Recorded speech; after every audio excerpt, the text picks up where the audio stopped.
प्रभाग 17, 13 व 14 या ठिकाणाहून भारतीय जनता पक्षाचे उमेदवार माननीय देवेंद्रदा कोटे यांच्या प्रचारार्थ पदयात्रा मोठ्या प्रचंड संख्येत निघत आहे।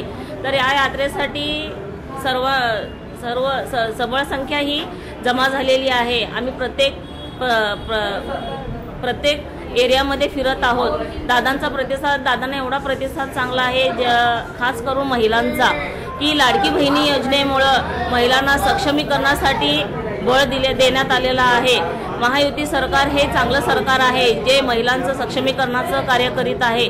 या उद्देशाने आम्ही महायुतीलाच मतदान करणार ही संकल्पना महिलांसकट पुरुषांची देखील आहे। तर मी सर्वांना एकच विनंती करते की 20 तारखेला आपल्या मध्यमधून जास्तीत जास्त संख्या ही निघून माननीय देवेंद्रदा कोटे यांना प्रचंड मताने विजयी करावं, जेणेकरून 25 वर्षापासून आपल्याला आपल्या मतासाठी हक्काचा उमेदवार मिळालेला नाहीये। तर आता कुठे भाजपाने चांगला आणि कर्तृत्ववान असं नेतृत्व आपल्याला दिलेलं आहे।